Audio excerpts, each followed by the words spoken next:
시민들의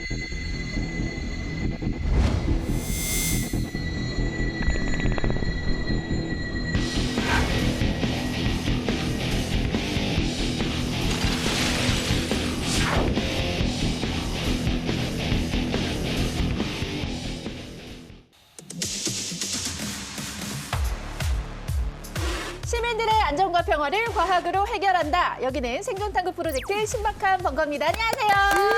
안녕하세요. 반갑습니다. 반갑습니다. 반갑습니다. 반갑습니다. 반갑습니다. 자, 시작하자마자 오늘은 좀 희망찬 질문을 드려볼게요.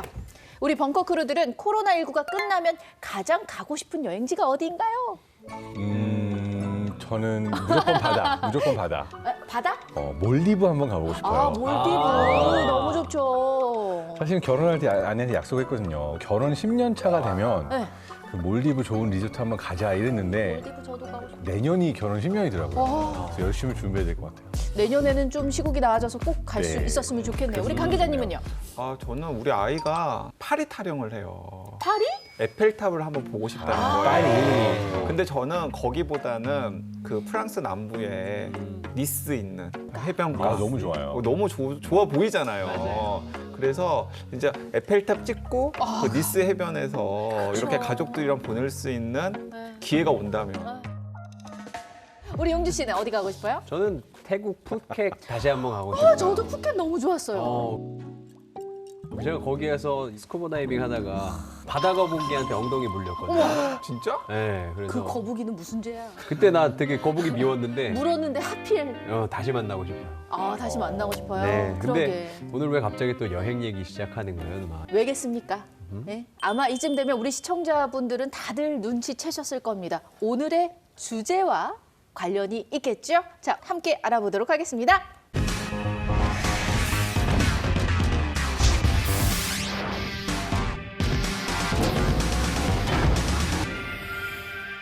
코로나19가 끝나면 가장 가고 싶은 여행지가 어디인가요? 무조건 바다. 바다? 바다가 미쳤다. 갈치대가 속초 앞바다에 그렇게 출몰한다라는 뉴스를 제가 보고 최근에 일본 정부가 후쿠시마 원전 오염수 그 해양 방류를 결정을 하면서 올해 3월 기준으로 125만 톤이나 되는 오염수가 모여 있는데 도쿄돔 구장을 가득 채울 수 있는 양이라고 합니다. 아니 이거 그냥 일본이 자기네들끼리 결정하면 되는 거예요? 왜? 자, 아니 이게 뭐 쉽고 빠르고 뭐 돈이 덜 들고 뭐 이런 문제가 아니잖아, 애당초.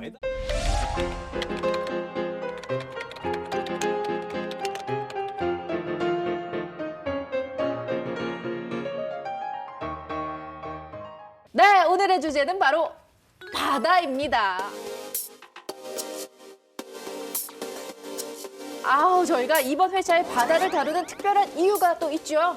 네, 5월 31일이 바다의 날이라고 합니다. 어허. 근데 그러고 보면은 우리나라가 삼면이 바다잖아요. 그렇죠. 그래서 바다의 중요성이 굉장히 큰 나라인데도 불구하고 일상생활에서는 바다를 거의 의식하지 않고 살거든요. 자, 그런데 우리나라 조상들 중에서 바다의 중요성을 가장 먼저 깨닫고 해상으로 진출하셨던 분이 계시잖아요. 바다의 왕 장보고? 네, 맞습니다. 맞아요? 네, 네. 이쯤 그래서 이 되면은. 장보고 장군이 그 유명한 청해진을 설치한 날짜가 양력으로 5월 31일이래요. 그래서 5월 31일을 바다의 날로 정했다고 해요. 근데 기념할 날이 또 하나 있어요. 또 있어요? 바다의 날도 있지만 세계 해양의 날이 있는데요. 6월 8일입니다. 6월 8일. 6월 8일이 지구 표면의 70%를 덮고 있는 바다의 소중함을 일깨우기 위해서 2008년도에 UN 총회를 통해서 제정되었다고 합니다. 아하. 네, 그럼 저희와 함께 바다에 대한 이야기를 펼쳐주실 오늘의 지정 생존자 얼른 만나볼까요? 바다 매니아야, 아주 그냥. 나의 바다야. 바다의 오염이 심각한데 진짜 이거. 예, 들어오세요. 교수님 안녕하세요. 오랜만에 뵙겠습니다. 예, 그러면 손 소독부터. 네. 잠시만 하도록 하겠습니다. 체온 측정도 한번 할까요? 네, 정상으로 나왔습니다. 제 질문에 솔직하고 빠르고 네. 답변 부탁드리겠습니다. 여행으로도 바다 자주 가시나요? 일하러 많이 가는데 굳이 뭐 여행까지 그렇게 그리고 산으로 갑니다. 진짜요? 그 우리나라 바다 중에 추천하시고 싶은 곳이 있습니까? 동해안은 동해대로, 네. 서해안 또 남해안은 남해안 서해안대로. 한 군데만 딱 고른다면 아, 이거 굉장히 어려운 겁니다. 아빠가 좋아, 엄마가 좋아 이런 질문인데요. 조금 떨어져 있는 제주도 바다. 아 이걸 이렇게 피해 가시네요. 바다 오염 현재 어느 정도까지 심각한 상태입니까? 많이 심각하다고 이렇게 알고 있습니다. 이게 우리나라 주변 바다뿐만 아니라 전 세계 바다, 이 대양 한가운데에도 지금 막 쓰레기 섬이 어마어마한 면적을 쓰레기가 덮고 있는 정도로. 선생님 그러면 바다를 위해서 어떤 것까지 해보셨습니까? 나치의 시위랄지 뭐 이런 거.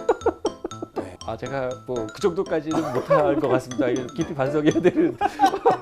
불철주야 바다를 알아내고자 네. 네, 연구를 하는 거는 하여튼 계속 해왔고 앞으로도 열심히 하려고 그렇게 계획을 하고 있습니다. 그러면 마지막으로 바다로 이행시 한번 듣겠습니다. 아, 바, 바라는 대로 바, 다 이루어진다. 바. 선생님 최고입니다. 네, 감사합니다. 바로 벙커로 모시겠습니다. 아유, 감사합니다. 네. 가시죠. 네, 지정 생존자 어서 나와주세요.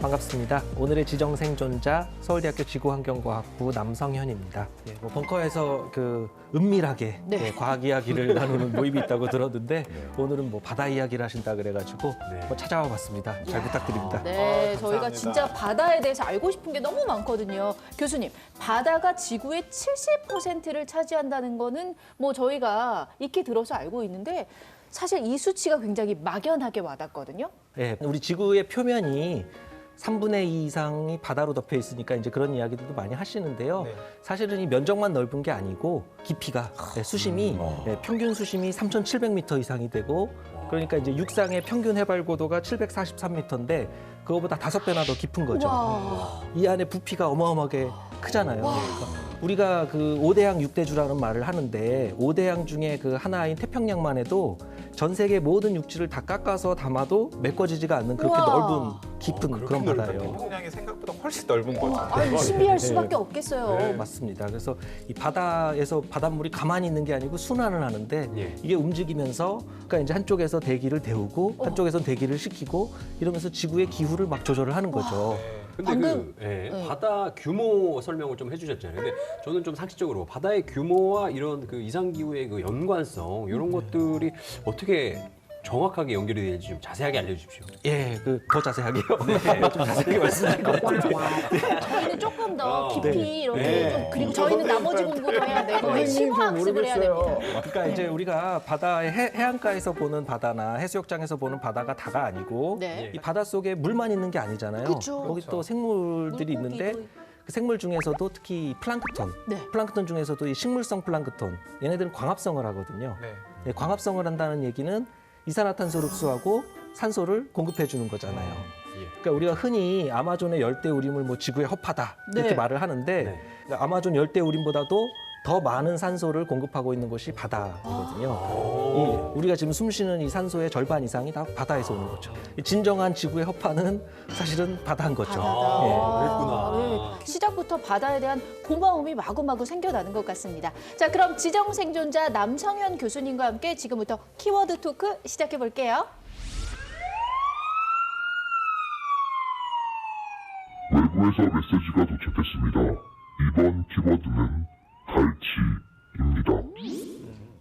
네, 첫 번째 키워드는 갈치입니다. 갈치. 저희 엄마는 칼치라고 하시거든요. 그래요? 이거 어떤 키워드일까요? 갈치는 이제 바다에서 나오는 생선이고 그쵸. 갈치가 이제 맛있잖아요. 맛있죠. 맛있는데 이게 낚시로도 너무 재밌다. 근데 이 갈치가 굉장히 뭐 영양 성분도 굉장히 좋고 뭐 손맛도 있고 하는데 뭐 그래서 갈치를 보호하자 뭐 이런 키워드가 아닐까. 어. 근데 이제 그것도 그것이지만은 그러니까 갈치를 둘러싸고 최근에 수상한 움직임이 포착되고 있다는 뉴스를 제가 접한 적이 있거든요. 그래요? 그러니까 원래 갈치하면 제주도 맞아요. 유명하잖아요. 제주도에서 많이 하죠. 그런데 최근에 용주 씨가 좋아하는 갈치떼가 속초 앞바다에 그렇게 출몰한다라는 뉴스를 제가 보고 놀란 적이 있습니다. 초예요? 네. 속초? 와 대박인데 지금 가야겠다. 속초로 갈치 낚시 가면 되는 거야? 가죠. 맨날 힘들었거든 제주도까지 가기가. 근데 속초와 갈치 뭔가 좀 어울리지 않는 듯한 느낌이 드는데. 예, 그런 갈치 이런 것들이 이제 난류성 어종이라고 하잖아요. 네. 그래서 우리나라는 이제 제주도라든가 남해안 이런 데서 잡히는 어종인데 이제 최근에 강원도 그런 고성, 뭐 속초 이런 앞바다에서 이런 갈치가 지금 잡히고 있는 게 이상하다 이렇게 이제 이야기들 하시죠. 제주도에서나 잡히는 뱅에돔이나 돌돔 같은 것들도 속초 앞바다에서 가끔 잡히는 경우가 있다고 해요. 동해 어민들이 바다가 미쳤다라고 했다 그래요. 이게 우리가 비행기 안 타도 돼서 좋아할 일이 아니라 아니었네. 예, 심각한 좀 문제라는 거죠. 왜 이런 상황이 벌어지는 걸까요? 대표적인 것이 우리 이제 기후 위기라고까지 부르는 이 온난화 문제 이런 것 때문에 수온이 바뀌고 바다에서 네. 수온이 바뀌면 서식지 환경이 바뀌니까 개체수가 바뀌는 이제 이런 부분들도 있고 그거 외에도 인간 활동에 의해서 뭐 남획을 한다거나 이렇게 어획하는 것들 또 오염을 시키거나 다양한 원인에 의해서 이런 개체수의 변화가 이렇게 생기는데요. 사실 우리가 아직까지도 정확한 원인을 잘 알지는 못하고 있어요. 네. 지금 이 갈치대 같은 경우만 봐도 남획이나 이런 걸로는 설명이 안 되는 거죠. 그렇죠. 예, 통계청에 따르면은 우리나라 표층 수온이 최근 50년 동안 약 1.1도씨 정도 이렇게 상승을 했다고 하고요. 이게 그냥 50년 동안 수온이 점점 이렇게 점진적으로 올라가는 게 아니라 여러분들 왜 주식 차트 이런 거 보듯이 오르락내리락 막 이런 변동을 하고요. 장기적인 추세가 우상향으로 예, 수온이 올라가고 있는. 네. 주식도 우상향이면 얼마나 좋겠어요. 얼마나 좋아요. 주식은 우하향인데 네? 왜 이 수온은 우상향인 거예요? 근데 어떻게 이렇게 빠른 속도로 이 물의 변화가 생기는 거예요? 그러니까 왜냐하면 지구 표면에 도달하는 태양의 에너지 대부분을 바다가 흡수하게 되는 거죠. 그래서 지구 온난화로 방출되지 못한 열까지도 바다에 흡수가 돼서 해수 온도가 상승하는 거라고 합니다. 정말 지구 온난화의 무서움은 매주 느끼는 것 같습니다. 지구 온난화로 인해서 바다가 겪는 또 다른 문제도 있겠죠.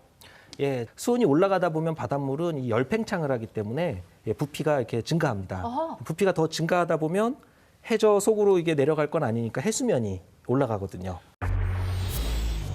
대륙의 그 빙하, 네. 대륙 빙하 이런 것들, 빙상이라고 하는 것들 이런 것들이 무너지면서 자꾸 흘러내려서 바다로 흘러나오는 거죠. 우리 진짜 그러다 보니까 잠기면 어떡해. 물 자체가 바다로 많이 흘러나오니까 바닷물 양이 또 늘어나니까 해수면이 더 올라가는 겁니다.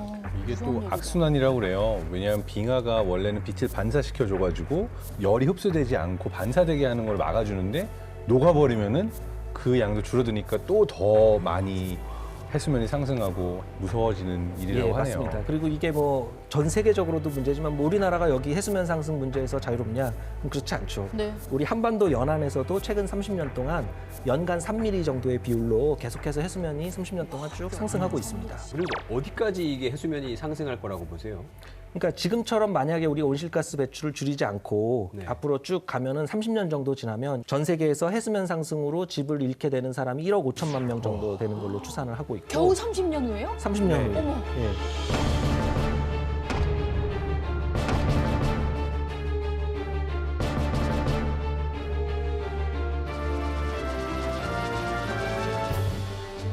우리나라도 이게 예외가 아닌 게 네. 해안 침수 겪는 인구가 30년 후에는 130만 명까지 이렇게 달한다 그러고요. 그러니까 예를 들어서 그러니까 지금 패턴대로 계속해서 해수면이 상승하면은 굉장히 보수적으로 추정해도 지금보다 해수면이 한 1m 정도 상승할 가능성이 있다라고 해요.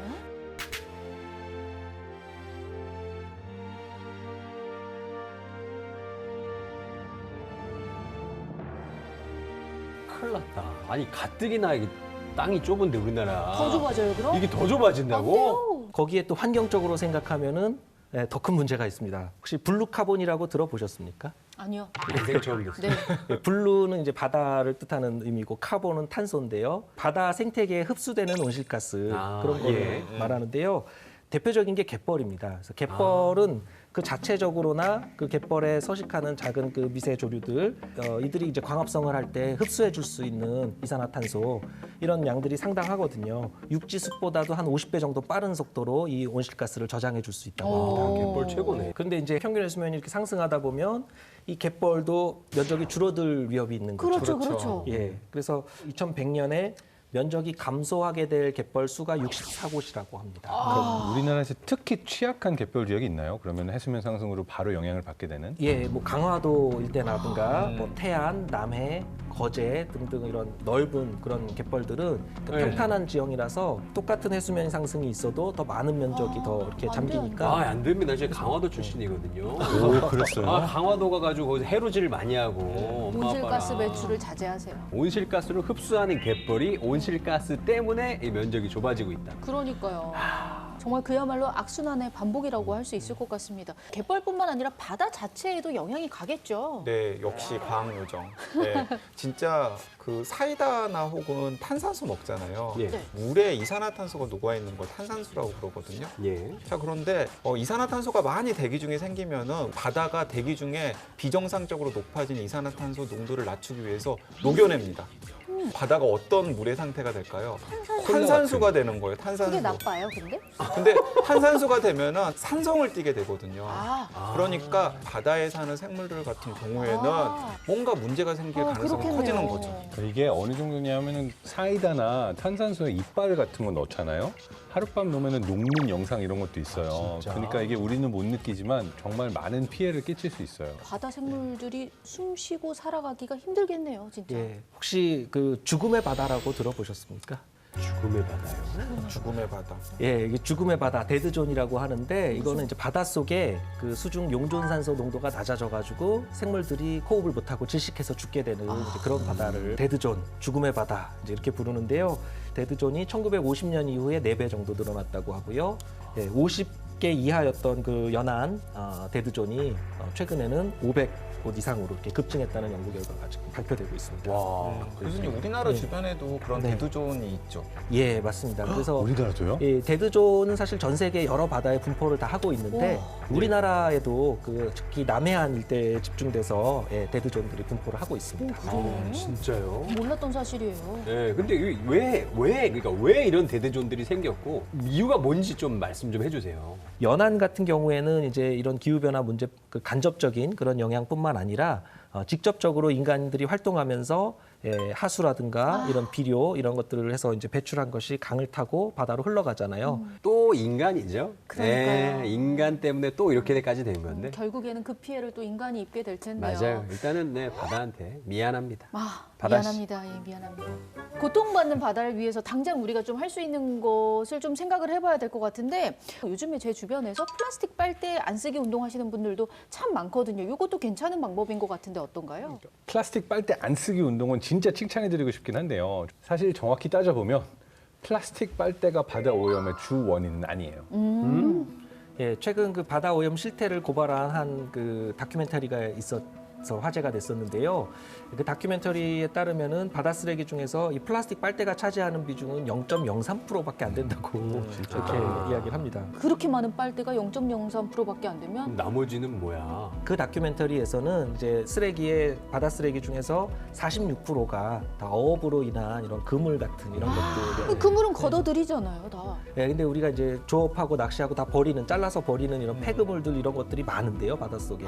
플라스틱 먹고 죽은 고래 사진 이런 것들 많이 보잖아요. 네네. 참 슬픈 일인데 그 고래 사체에서 이렇게 발견된 쓰레기 대부분이 그런 플라스틱으로 된 그물 이런 것들이었다고 합니다. 그러니까 이제 실제로 좀 심각하긴 심각한 것 같습니다. 하루 바다에 설치되는 낚시줄이 지구를 500바퀴 감을 수 있는 양이라고 해요. 하루에요? 네, 하루에.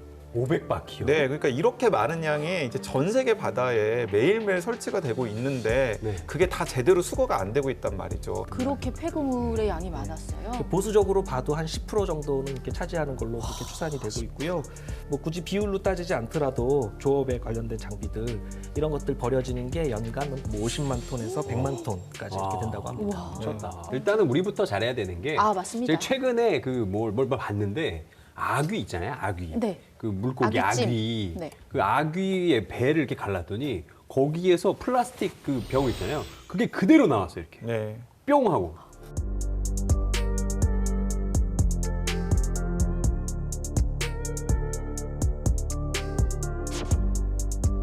그 아기가 이제 해저 바닥 부근에서 활동하는 그 저서 생물이거든요. 그러다 보니까 아마 해저에 가라앉아 있는 그 플라스틱을 삼킨 거라고 이렇게 추정이 됩니다.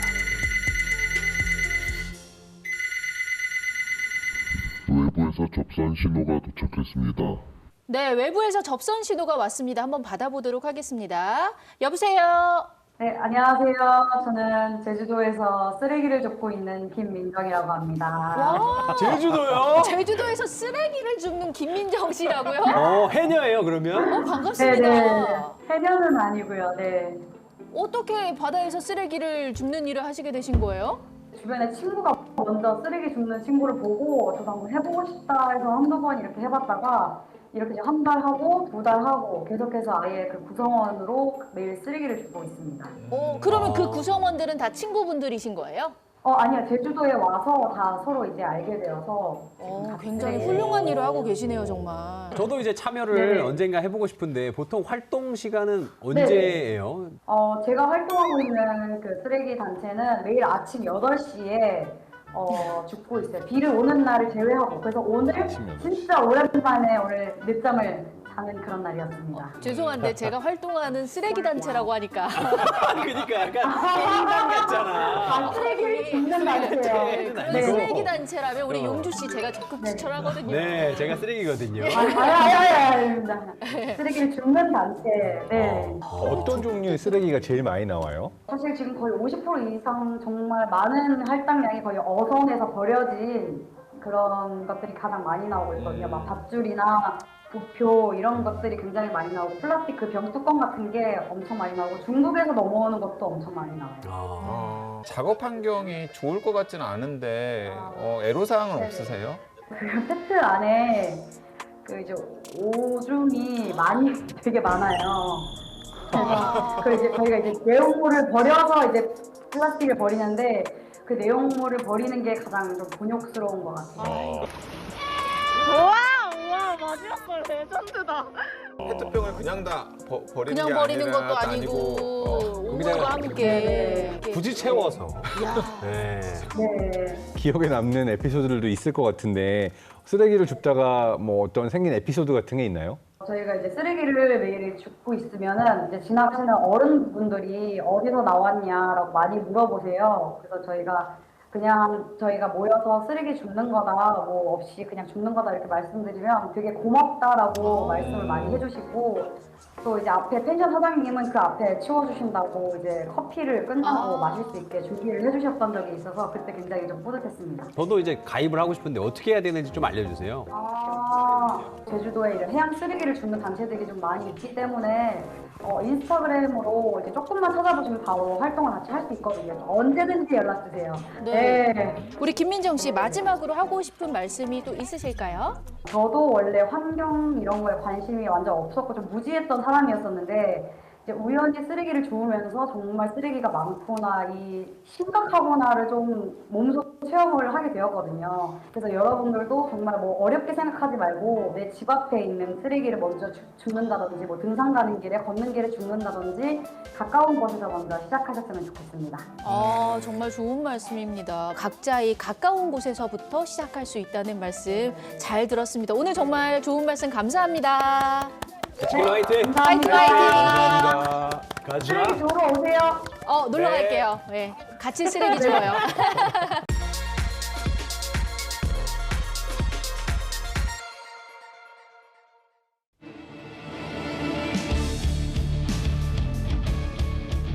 안녕하세요. 오늘도 어김없이 살아 돌아온 썰롱용자입니다. 오늘은 바다에 대한 이야기를 퀴즈로 준비해봤는데요. 우리 벙커 크루분들 바다 사랑하는 거 제가 다 알고 있으니까 여러분들 열심히 임해주시길 바랍니다. 퀴즈 시작해보겠습니다. 준비됐습니다.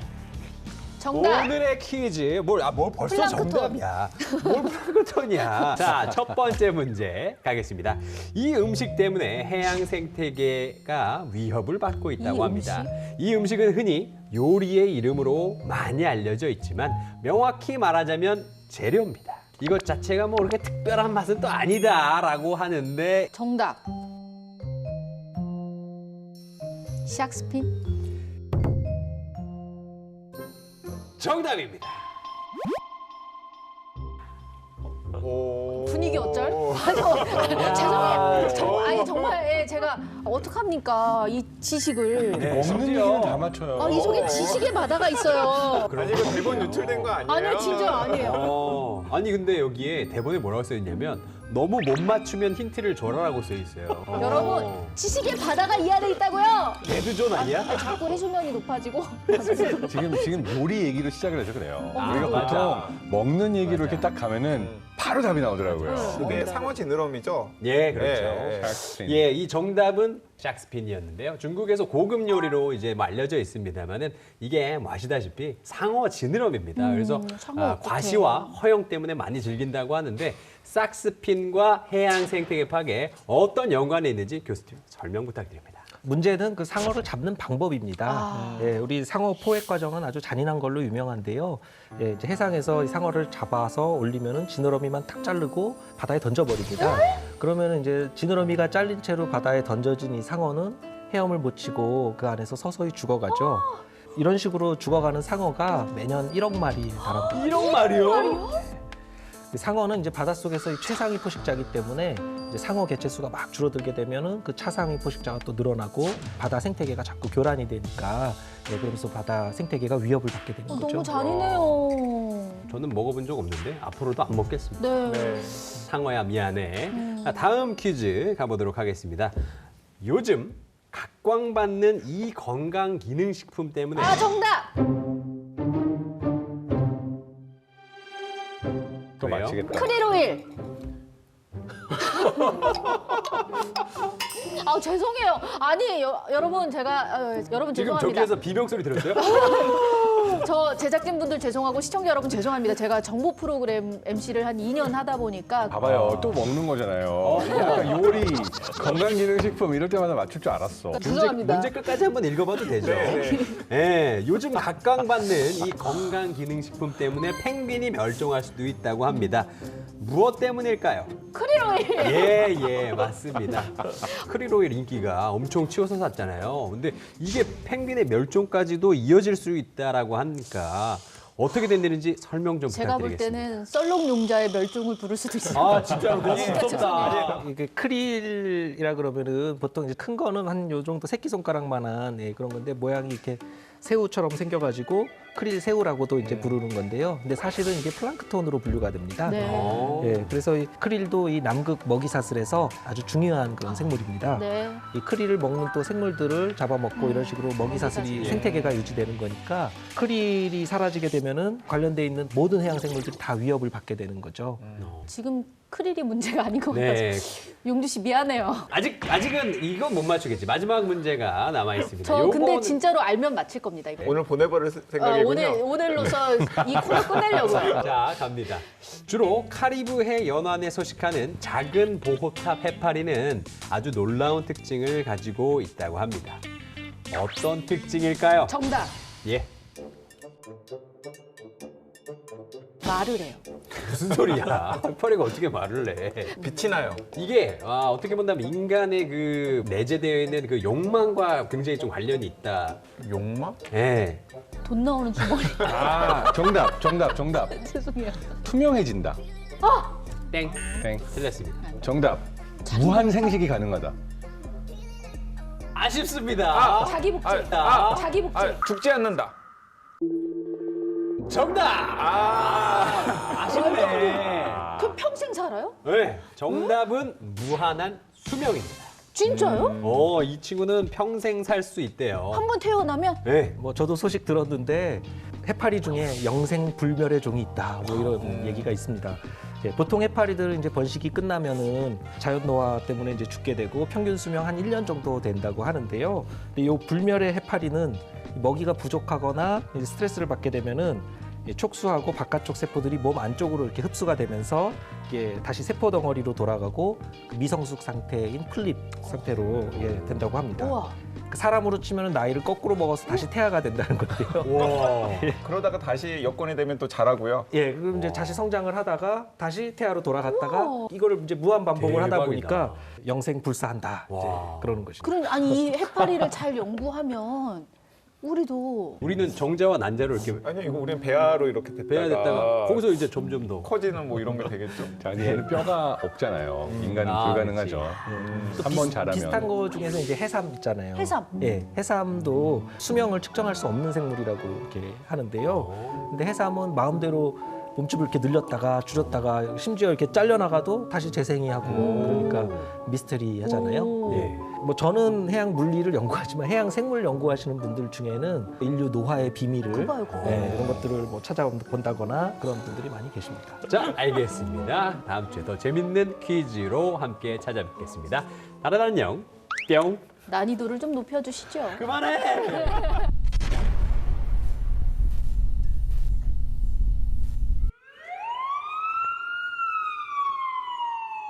외부에서 메시지가 도착했습니다.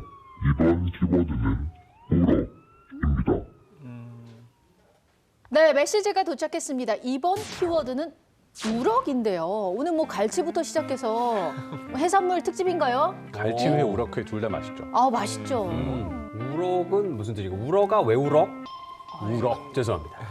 후유증에서 못 벗어났군요. 네. 퀴즈를 너무 잘 맞췄어. 그러니까 이거 무슨 의미일지 좀 추측을 해봐야 될 것 같아요, 강 기자님. 최근에 이런 뉴스 보신 분들 있지 않을까요? 지난 2월에 후쿠시마 앞바다에서 이제 우럭이 잡혔는데 1kg당 무려 500베크렐. 그러니까 이제 베크렐 하면은 이제 방사능이 얼마나 있는지를 나타내는 단위인데 세슘이 검출되었다. 근데 이게 이제 어느 정도 수치냐고 하면은 일본 정부가 정한 식품 허용 한도의 5배나 되는 수치라고 합니다. 5배가 넘는다고요? 네. 그리고 이제 더 이제 문제가 된 것은 무엇이냐면 그 2년 동안은 이렇게 기준치를 넘는 수산물이 잡힌 적이 없었거든요. 예. 근데 이제 갑자기 기준치가 넘는 우럭이 잡히고 나니까 일본 정부에서도 굉장히 고개를 갸우뚱거리면서 난감해하는 상황입니다. 몰래 흘린 거 아니에요? 거기다가 10년이나 됐잖아요. 후쿠시마 사고가 있었던지.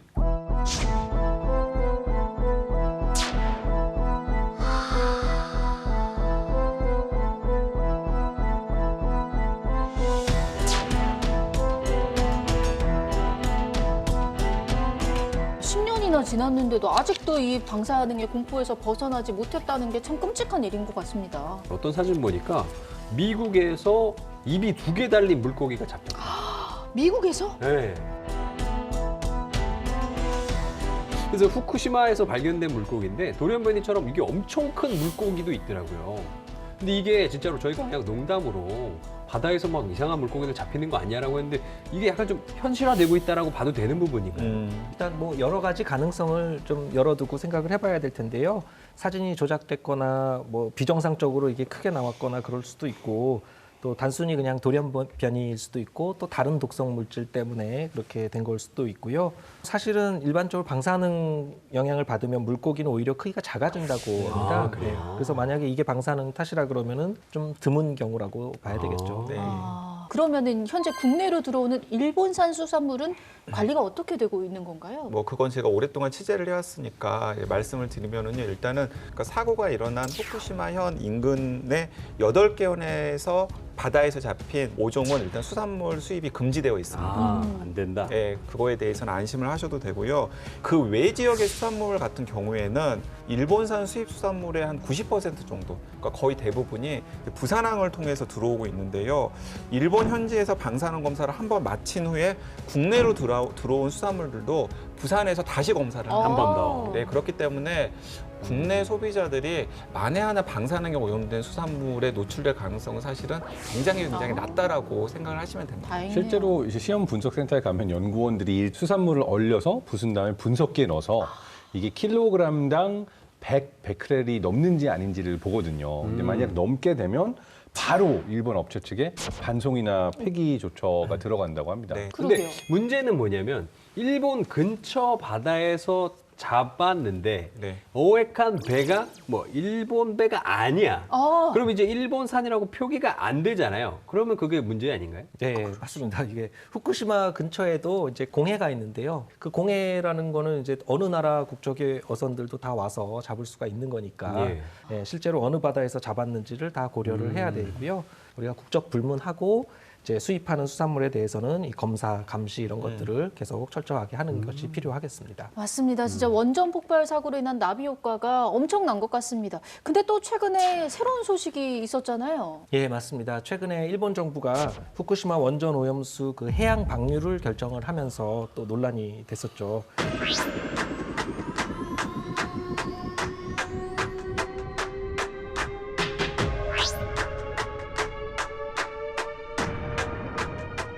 저도 이거 관련돼서 기사를 좀 많이 찾아보고 하는데 사실은 뭐 이 전문가들마다 이 말이 조금씩 뭐 다르고 이제 좀 답답했어요. 여기서 우리가 털자. 그러게요. 한번 정확히 제대로 한번 여기서 정리를 좀 부탁드리겠습니다. 일단은 오염수가 도대체 핵발전소에서 왜 나오는지부터 이제 알아야 될 것 같은데 기본적으로 핵발전소는 우라늄이라고 하는 방사성 물질이 핵분열을 일으키면서 나오는 열로 예. 이 물을 끓여가지고 끓인 물. 거기서 증기가 나오잖아요. 네. 그러면 그 증기로 터빈을 돌려가지고 전기를 생산하는 원리를 가지고 있습니다. 그런데 이제 우라늄이 핵분열을 하면서 여러 가지 방사성 물질들을 다량 막 이제 생기게 하거든요. 예. 그러면서 그 인근에 있는 그 기체나 액체를 오염을 시켜요. 예, 그렇겠죠. 방사능으로 예, 당연히 오염을 그렇겠죠. 시킵니다. 그런데 후쿠시마에서는 사고가 일어났잖아요. 맞아. 그 와중에서 오염수가 원자력 발전소 주변으로 누출이 이미 되었거나 네. 계속해서 있는 거죠 지금. 쌓여 있는 거죠. 이 원자로의 열을 식히기 위해서 계속 물을 부어야 되고 오염수가 계속 모이게 됐는데 올해 3월 기준으로 125만 톤이나 되는 오염수가 모여 있는데 도쿄돔 구장을 가득 채울 수 있는 양이라고 합니다. 저장 공간이 뭐 부족할 수밖에 없겠어요. 둘 데가 없겠는데 이 네, 물들을. 예, 그렇죠. 내년 가을이 되면 더는 오염수를 보관할 공간이 이제 없다고 보고 자연으로 방출하는 그런 결정을 내렸는데 거기가 바로 대상이 바다가 된 겁니다. 아니 이거 그냥 일본이 자기네들끼리 결정하면 되는 거예요? 왜 아니 자기네 마음대로 일본은 땅도 결정을- 넓잖아요. 우리나라보다 땅이 땅 넓지. 거의 300만큼 넓단 말이야. 그러면 땅 많은데 거기다가 수영장 같은 거 한 50개 지어가지고 거기다 저장해. 왜 그걸 바다에 버려요? 결국 돈 때문인 것 같아요. 아. 그러니까 대기 방출 안으로 가게 되면 약 349억 엔이 들어간다고 일본 ALPS 소위원회에서 계산을 했는데 네. 이게 한화로 환산해 보면은 약 3,500억 원이 드는 거예요. 반면 해양 방출안은 34억 엔 정도가 들어가는데 한국 돈으로 환산하면은 약 350억 원인 거죠. 그러니까 비교하면 이 비용 차이만 해도 한 10배가 드니까 근데 10배 차이가 내더라도 나니까 당연히 더 싼 자기네들이 10분의 감당해야죠. 1 가격으로 결정을 한 것 같습니다. 이게 아니, 자기네만 생각해요? 아, 맞아 진짜 아니 이게 뭐 쉽고 빠르고 뭐 돈이 덜 들고 뭐 이런 문제가 아니잖아 애당초. 그러면 이 오염수가 정확히 언제부터 또 얼마나 방류가 되는 건지 우리가 이건 좀 알고 있어야 될 것 같아요. 당장 이루어질 수 있는 건 아니고요. 오염수 방출 시설도 지어야 되고 일본 원자력 규제위원회 승인 절차도 남아 있어서 아무리 빠르더라도 2023년 초부터 시작할 수 있을 얼마 안 거라고 하고 남았는데. 있고요. 약 30년에 걸쳐서 방류를 시작하는 거라고 해요. 사실 우리나라는 지리적으로 일본하고 굉장히 가깝잖아요. 네. 그렇다 보니까 피해를 직접적으로 입을 수밖에 없을 것 같은데 그러면 그 오염수가 우리나라에 도달하는 데는 얼마나 걸리는 건가요? 후쿠시마 사고 때 배출된 오염수 확산이 어떻게 이루어지는가를 시뮬레이션한 결과물이 있는데 사실 먼저 우리나라로 오는 것이 아니라 일본에서 태평양을 거쳐서 미국 쪽에 먼저 도달하고 아. 길게 돌아서 몇 년에 걸쳐서 한국에 돌아온다라고 시뮬레이션 결과를 보여줬어요. 한국의 해역의 유의미한 농도값의 세시움 137이 도달하는 시기는 5년 이상 걸릴 거라고 이야기를 하고 있고요. 예. 이게 진짜 실증적인 데이터라기보다는 지금까지 알려진 사실들을 기반으로 시뮬레이션 한 거라서 여러 다양한 농도값을 넣어보면은 220일에서 400일 사이에 제주도나 서해까지 도달하는 결과값도 있기는 해요. 아니 뭐 조삼모사도 아니고 어쨌든 오긴 오는 거잖아요. 큰 덩어리도 오고 작은 덩어리도 온다는 거 아니에요. 예, 맞습니다. 근데 언제쯤 우리나라 해역에 오느냐 이 시기하고 관련해서 그 해류를 타고 움직이는 걸로 볼 때는 한 4, 5년 정도 걸리는 걸로 전문가들이 이렇게 보는데요. 네. 예, 해류를 조금 설명을 드리면은 이 쿠로시오 해류를 타고 바닷물이 이제 이렇게 동쪽으로 흘러가죠. 북태평양 해류를 타고 동쪽으로 가면 미국 연안을 지나게 되고 이 북적도 해류를 타고 다시 서쪽으로 이렇게 이동을 합니다.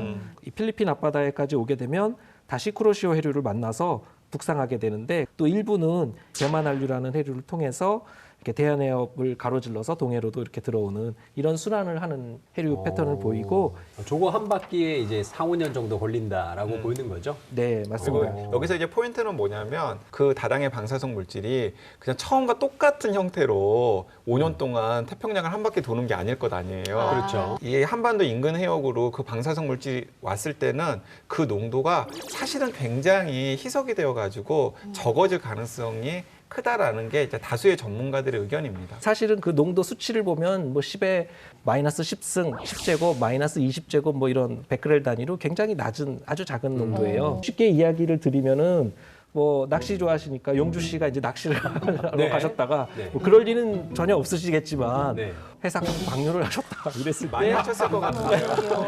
그게 이제 전 세계 바다에 이게 이게 오줌이 다 이렇게 퍼지는 그런 거를 계산해서 시뮬레이션을 하다 보면 아주 작은 농도라도 네. 전 세계 바다에 다 퍼지니까 이제 그런 식의 시뮬레이션 연구하신 그런 방식의 연구다. 저를 약간 좀 미행하고 있다는 느낌. 큰일 저는 났다. 뭐 그렇지 않습니다. 예. 그 오염수를 일본에서는 처리수라고 하더라고요. 네. 그 친구들 진짜 잘해 이런 거 보면은 말 바꿔가지고. 그 말을 진짜 교묘하게 진짜 잘 바꿔. 처리수래 처리수. 아 그래서 신문에 요즘에 그 삼중수소 관련된 이야기가 좀 많이 나오고 있습니다. 이게 대체 뭐길래 이렇게 계속 나오는 걸까요? 방사선을 방출하는 일종의 이제 방사성 물질이라고 생각을 하면 되는데요. 왜 이 삼중수소가 중요해졌냐면 그 알프스라는 정화 장치로 이 오염수를 처리를 하는데 네. 이 삼중수소는 걸르지를 못해요. 어? 이거는 안 걸러져요? 네, 이건 안 걸러집니다. 그러니까 어떻게 해요? 왜냐하면 이건 그 물을 구성하고 있는 그 정상적인 수소와 사실은 화학적 성질이 똑같기 때문에 걸러지지 않고 그냥 자연 생태계로 이제 배출이 되는 거예요. 그래서 이제 문제가 되는 거예요. 아니 못 거른다고 그걸 그냥 그대로 방류한다는 거예요? 어머. 예, 그 제거를 할 수 없는 이 삼중수소는 이제 바닷물로 희석해서 농도를 낮춰가지고 배출 기준의 40분의 1 수준으로 떨어뜨린 다음에 방류하기로 이렇게 했는데 물론 이런다고 해서 뭐 바다로 들어가는 삼중수소 총량이 바뀌는 건 아니죠. 오염수 속에 있던 삼중수소 방사능 총량이 약 860조 베크렐 이렇게 된다고 하는데요. 이런 방침을 그냥 일방적으로 세운 거잖아요. 그러니까 화를 내야 마땅한 상황인 건 확실합니다. 그런데 이제 다수의 전문가들은 크게 위험할 가능성은 좀 낮다라고 보는 것 같습니다. 왜냐하면은 후쿠시마 처리수의 방류 기준이 리터당 삼중수소 6만 베크렐 정도예요. 예. 그런데 이렇게 일단 바다로 방출이 되면은 그 후쿠시마 인근 지역의 바닷물에 의해서 즉시 희석이 되잖아요. 그렇죠. 예, 그래서 방류 지점에서 10 내지 20km 정도만 떨어진다고 하더라도 삼중수소 농도가 리터당 1 베크렐 정도로 떨어진다고 합니다. 근데 그 정도 수준은 어떤 수준이냐면 그러니까 자연 상태에서도 삼중수소 방사성 동위원소가 아주 소량이라도 있거든요.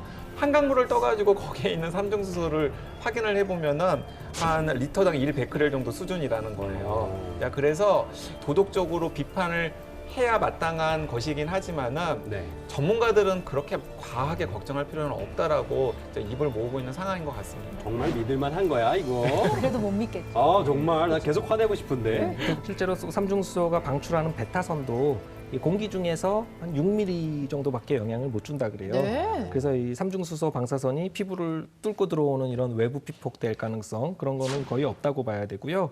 또 섭취를 해도 마찬가지로 일시적으로 내부 피폭이 될 수는 있지만 이게 뭐 일주일, 2주일이면은 다 대소변, 땀 이런 걸로 다 배출이 된다고 합니다. 오. 사실은 오히려 저는 아까 알프스라고 하는 정화 장치를 거쳐서 네. 그 오염수를 내보낸다고 했잖아요. 네 이제 근데 처리수. 네. 근데 그게 100% 처리하는 게 아니에요. 네? 도쿄전력 같은 경우가 자기들은 다 처리를 했다, 그러니까 안전하다라고 말을 하고 있지만 이미 알프스로 한번 정화한 물 안에도 강 기자님이 말씀하신 것처럼 그 오염수의 70% 안에는 이런 치명적인 방사성 물질의 기준치 이상 포함이 아직 되어 있다는 얘기죠. 예. 아니 그러면 삼중수소는 페이크고 진짜는 남아 있다. 이렇게 봐도 되는 건가요? 70%나. 예, 어? 그 방사성 물질이 어느 정도 남아 있는지 그런 이제 구체적인 정보를 일본 측에서 공개하지 않고 있어서 이제 이런 것이 문제가 되고 있습니다. 무엇보다도 이 국제 사회에서 공개적으로 이런 것들을 잘 검증받을 수 있도록 하는 게 굉장히 중요합니다. 그러면 우리나라 과학계가 이제 나서야 되지 않겠습니까? 우리나라 해역이 방사능에 오염됐는지 알 수 있는 감시 체계는 있습니까? 네, 있습니다. 현재 한반도 주변 해역에 32개 지점에서 방사능 농도를 측정을 하고 있어요. 네. 그래서 세슘 137이라고 하는 인공 방사능 물질, 그러니까 사고로 인해서 밖으로 배출되었을 가능성이 확실한 인공 방사능 물질을 작년까지 연간 1회 측정을 해오다가 예. 작년부터는 제주 남방 해역의 4개 지점 같은 같은 경우에는. 그러니까 해수가 직접 유입될 가능성이 큰 곳들이잖아요. 그것은 한 달에 2번으로 검사 횟수를 늘렸습니다. 일단은 원자력 안전위원회가 그런 측정치를 이제는 매달 공개하기로 했어요. 우리 정부만 투명해서 될 게 아니고 일본 정부도 좀 투명하게 예, 공개할 맞아. 것은 공개해야죠. 예, 하루빨리 네. 그런 날이 오기를 바라겠습니다. 자, 그럼 이제 생존 키트 열어보러 가볼까요? 자, 오늘은 어떤 아이템이 들어있을지 가방을 열어보도록 하겠습니다. 발을 담아 오셨나요? 네. 뭐 판넬이 있는데 두 개가 있어요. 먼저 요거 먼저 열어볼게요. 요게 뭐죠? 대부분의 해양 쓰레기는 이 육상 쓰레기에 비해서 이거 수거 처리 그 비용도 많이 들고 재활용도 어렵고 그렇다 보니까 업사이클 하는 이런 것들이 중요하다 해서 이제 이런 판넬을 준비를 했습니다. 아, 요거 보니까 이게 재활용 그 마크잖아요. 네네. 그런데 그게 아니라 여기에서 이게 끊겨져서 이렇게 오히려 올라가고 있어요. 그래서 이게 업사이클링이라고 하는 거죠. 네. 이거는 또 뭐죠? 그거는 이제 깜찍하게 생긴 이 고래 꼬리 모양의 도어 스토퍼입니다. 문 이렇게 고정해 놓는 네. 건데요. 아직 파는 물건은 아니고 아, 그 해양 쓰레기 업사이클링 아이디어 공모전 거기서 대상을 받은 제품이라고 합니다. 오.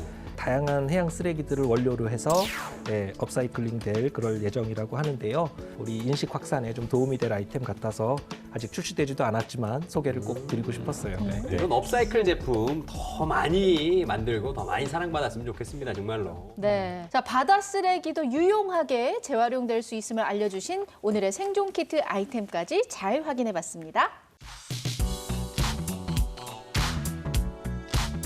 네, 신박한 벙커 벌써 마무리할 시간입니다. 교수님 어떠셨습니까? 마지막으로 하실 말씀 또 있으세요? 요즘에 우리 기후 비상 이런 표현까지 쓰잖아요. 네. 우리가 바다를 해결하지 않고는 이 기후 위기 문제를 풀 수 없다는 것. 오늘 우리가 그런 것들을 좀 느꼈는데요. 네. 그래서 유엔에서 올해 2021년부터 앞으로 10년간, 2030년까지 이 10년을 유엔의 해양과학 10년이라는 그런 선언을 하게 됐어요. 바다를 좀 과학적으로 더 잘 알고 이해하고 지키고 이렇게 하는 것이 더 미룰 수 없는 이제 그런 현실까지 왔다. 이런 이제 인식인 거죠. 우리 시민분들도 바다에 많이 관심 가져주시면 감사하겠습니다. 아, 네. 너무 좋은 말씀 해주셨어요. 예, 맞아요. 유엔이 10년이라고요? 신박한 벙커 30년 하겠습니다. 더 큰 관심 가지고 작은 것부터 실천하도록 하겠습니다. 자, 시민들의 안전을 지키는 생존 탐구 프로젝트 신박한 벙커. 저희는 다음 시간에 다시 찾아오겠습니다. 고맙습니다. Under the sea.